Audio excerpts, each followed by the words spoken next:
of Allah, the most gracious, the most merciful, and send salutations and peace on the Prophet Muhammad sallallahu alaihi wasallam. Good deeds and good intentions. Intention is a formula that Allah subhanahu wa ta'ala has given the believers. With little effort, you can turn dust into gold.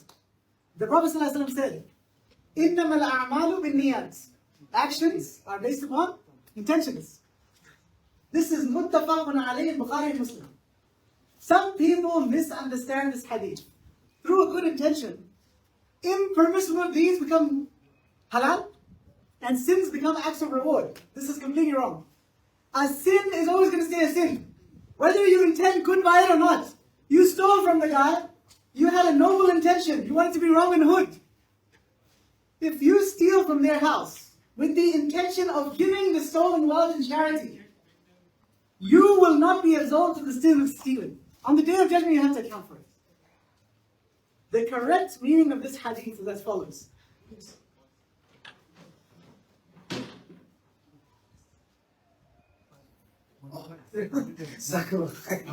Alhamdulillah, sorry. So any amount of good deeds that you do, if you do it without the good intention, will not earn your rewards. So salah, praying, will only earn your rewards if you pray for Allah. If you do salah to impress others, will you get any rewards? No. You'll actually get a bad deed. The second meaning is what we wish to discuss today, which is permissible deeds do not inherently earn a person reward or punishment. You don't get it.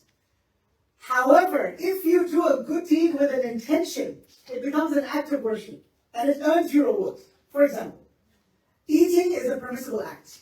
However, if one eats with the intention to use the strength from the food to obey Allah, then what happens? The act of eating will earn your rewards. Similarly, if you eat with the intention of fulfilling the rights of your body with Allah, which He has ordained for us to look after our bodies, and He does it to thank Allah, this will cause him to get rewards by just eating. There is no permissible action in life that cannot be transformed into worship. Even mundane things like walking, running, working. Normally you can change these actions into rewards by just having a good intention. Now let's look at how can we make our daily actions into rewards. So first example is that of earning a living. Whether you do it by trade, employment, agriculture, workmanship, teaching, doctor, engineer, whatever it is. You can gain rewards by doing this. You just need to have an intention, which is that Allah told you to go out and earn a halal risk. It's mentioned in the Quran. So one intends that I want to go out and fulfill the command of Allah. Now, your entire 8-hour day is being rewarded. So you start to earn rewards for the entire day of work. You go to work, you intend, I am fulfilling the command of Allah for me to go out and get halal risk. That's it. So now you get a reward for that. Now when you come back from work, you intend that I'm going to spend this wealth that I earned on my family, on myself, I will help the poor, and I will do with this wealth righteous deeds. Automatically now your bank account fills up with money. And you're not harmed by it. Now the money that you have is a source of good deeds. The second example, when a person is studying, for example, university or school, or as a child in school, as long as he's engaged in study or she is engaged in study, you can get rewards. And what do you intend? You intend to help the humanity with your studies. Now you could study the sacred sciences of Islam. You could be a medical student. You don't have to be an alim. You could be a doctor. You could be an engineer. You could be a person that fits light bulbs. Doesn't matter. You are benefiting the humanity. Serve those in need. This can be turned into an act of worship just by your intention. The third example, whatever profession a person adopts, you should make sure that the sustenance is from Allah. It's not from you. A person will receive the rizq from any way. But choosing this particular profession that you chose to serve the creation thereby, this gives you good deeds. So that profession becomes a means of your reward. So whatever profession you have, you intend in it to serve the creation of Allah. And it becomes rewarding. SubhanAllah. So if you become a doctor, your intention behind it is to help humanity. Help people who are suffering. Don't think that doctors are the only people that help humanity. Even the person that comes and fits your air conditioning, which causes you to not sweat like crazy in Tarawih prayer, even that guy is getting some reward. Okay? So it is every single job can help serve humanity. But you charge for your services. And when this is genuinely your intention, there will be occasions where you will see a poor patient, or you fit an air conditioner for free for that family. You fit it for free. You don't charge them any labor. Do you think that only doctors are capable of this?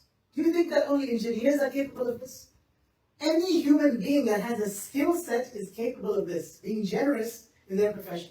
And this is the quality, overarchingly, that the Sahaba had, which caused them to be known. There were other carpenters, there were other lawyers, there were other doctors. But when the Sahaba came into these professions, everyone is saying, my God, you know these Muslims? We should always hire a Muslim. We should always hire a Muslim. Such that, subhanAllah, people are looking for Muslims in their, they can't write it down in their resume, but they're looking for those things of Iman. Non-Muslims are looking for Imani quality, like a person with a beard. You know, the last guy that we had with a beard, and he used to wear this weird cap.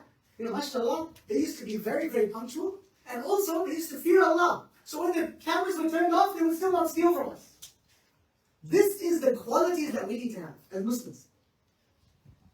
So intention is absolutely important, even in our working life or our study life. Another person wants to trade in clothes, choosing the profession of the religious obligation of clothing yourselves. They're a tailor.